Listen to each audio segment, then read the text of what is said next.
Hi everyone, this is the story of the crash before the crash. The reason this is super important is because there was a lot of things, a lot of very important things economically that happened prior to the virus crash of 2020.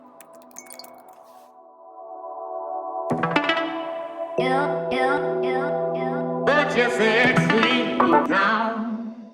So first of all, it was very interesting to me how many very important events, as much as 10 to 20% major drops in the stock market happened prior to the big drop in the virus crash. So what we see here is basically there was definitely two crashes prior to one very significant one in 2019 that was almost as low as this first drop that we've seen in 2020. But there was also a lot of turbulence back in 2016 and late 2015. So we basically want to look at primarily these recent areas just before that basically we're calling the crash before the crash.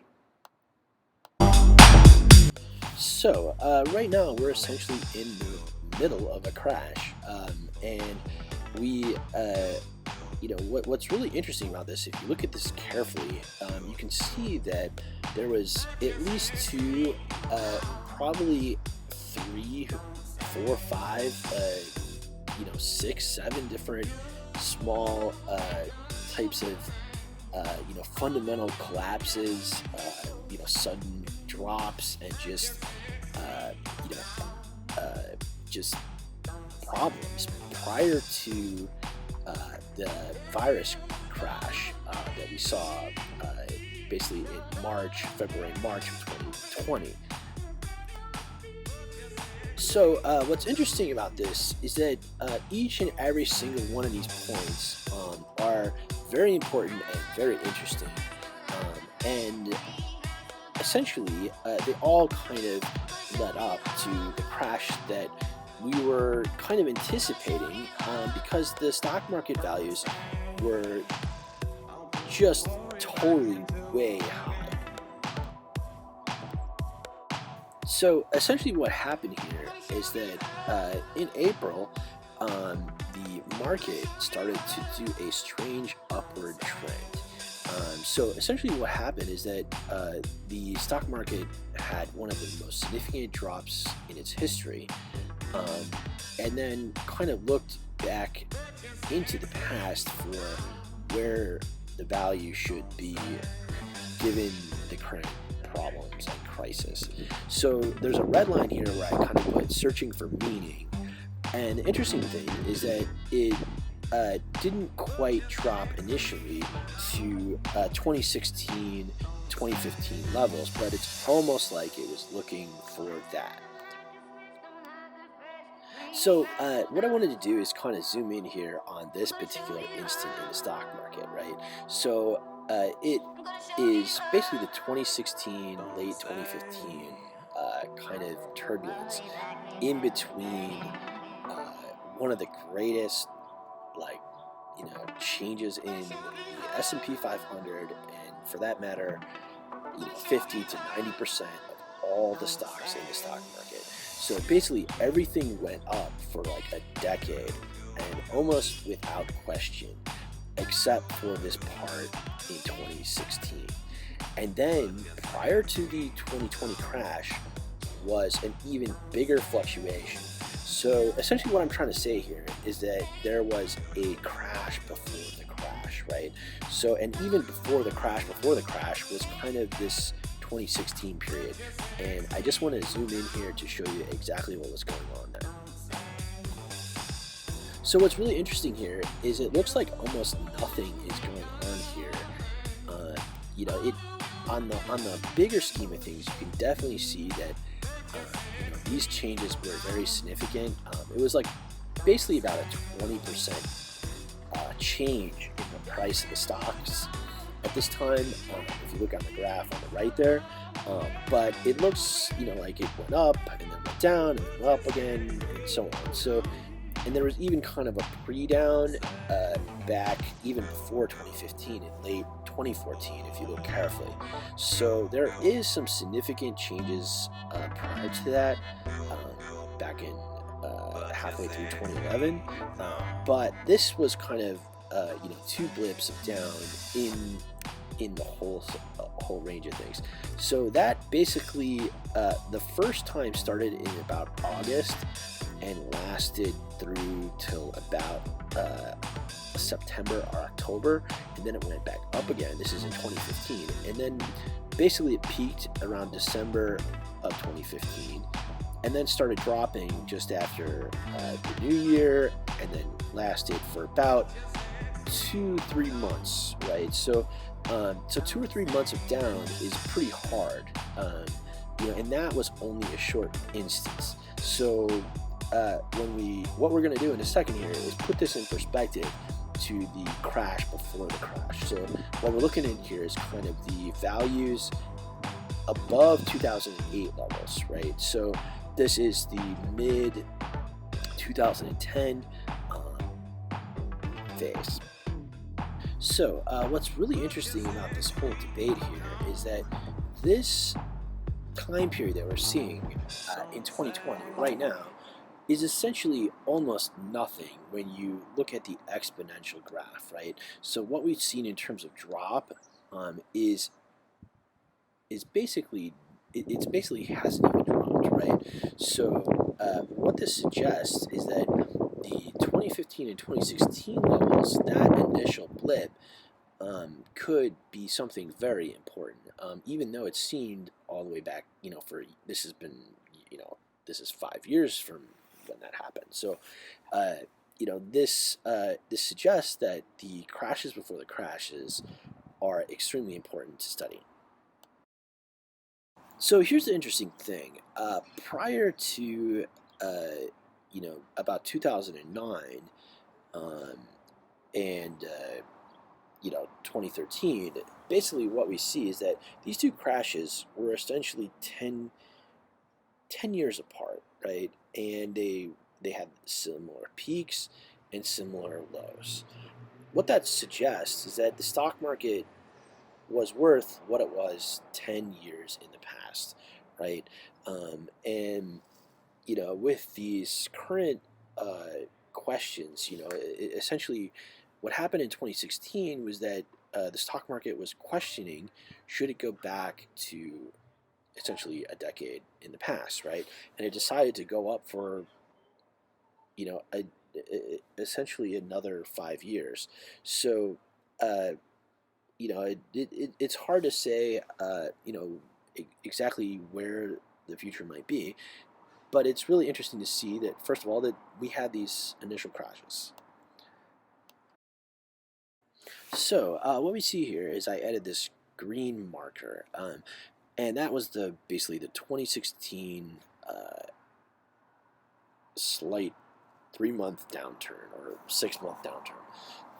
So, essentially, you have to ask yourself, so this first kind of correction was started really around 2019, and that was very big, right? So that lasted from September all the way through till December, so at least 1/4 of the year. And then even before that, in 2018, in January, things started to have some problems. So essentially what started to happen here is that in March, around the 23rd, suddenly things went up, and they went up actually dramatically, almost as fast as they went down.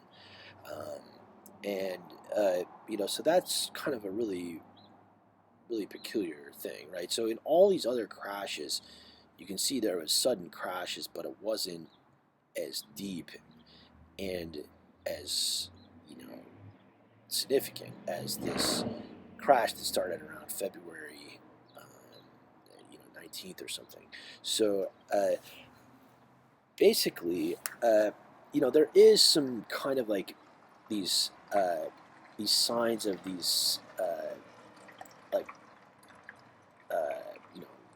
slight glitches and stock echoes right before this whole thing. So those were, you can see they're fairly fast there, downs, but they're also fairly fast ups. So uh, it's what I think is particularly interesting is kind of these fundamental changes, right? So right around uh, July of 2019, basically a year ago, last summer, things they were going up, they were going down, and up, they were down, and so on. So that kind of was a very important time.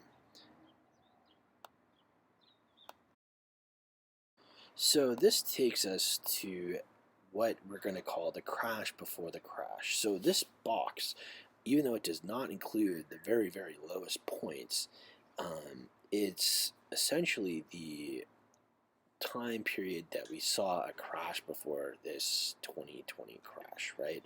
So it was the most volatile period in a 20-year time frame or a 10-year time frame, right? So it basically, you're seeing, let me see what the loss here is on the percentage. So essentially you're going from, you're losing approximately 25% of your value even before this initial 30% drop or 35% drop, right? So to me, that's, essentially this initial crash from the virus. This first upswing kind of tells us a lot about how significant people thought it was at first, right? So when we look at the past here, we can also see that these were not as fast crashes, but they were very, very significant. So, two very interesting points in history here are that if you take this stock market, unbelievably, all the way back to 1929, the PE ratios back then were at a very, very high level, about what we've been seeing in the last 10 years, right, or 5 years. And some of the biggest crashes that we've seen in history have been when the price of the stocks are extremely high and the companies are not making anything. So essentially, we're still at about 25 or so, and the 1929 levels or even the 1970s levels, um, were very high. So, one of the fundamental debates here is what is the correct PE ratio, right? So historically, that, as you can see from this graph, has been about 15. So much of these years, maybe prior to 1950s or so, is hard to say with the prices to earnings, right?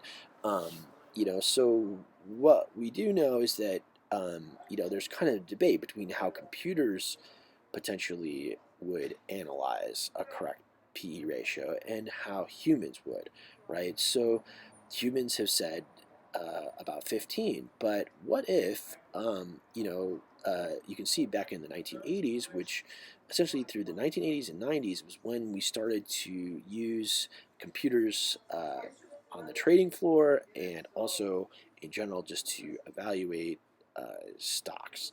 So back then, the PE ratio actually got to almost to be 5.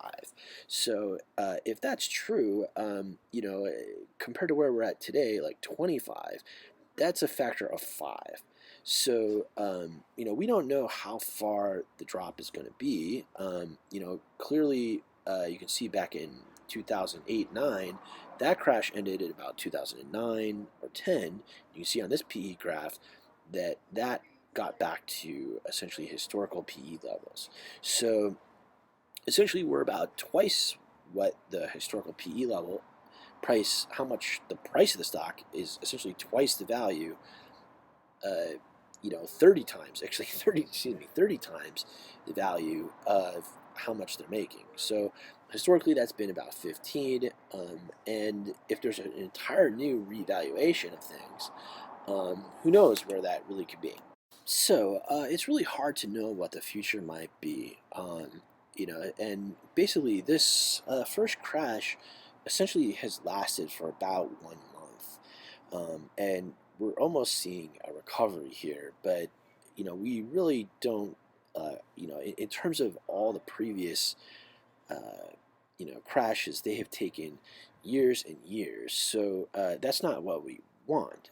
So the question really is, what is going to help, and how do they kind of like revalue the prices of a stock, or the really what's going on in the world after these kind of things happen.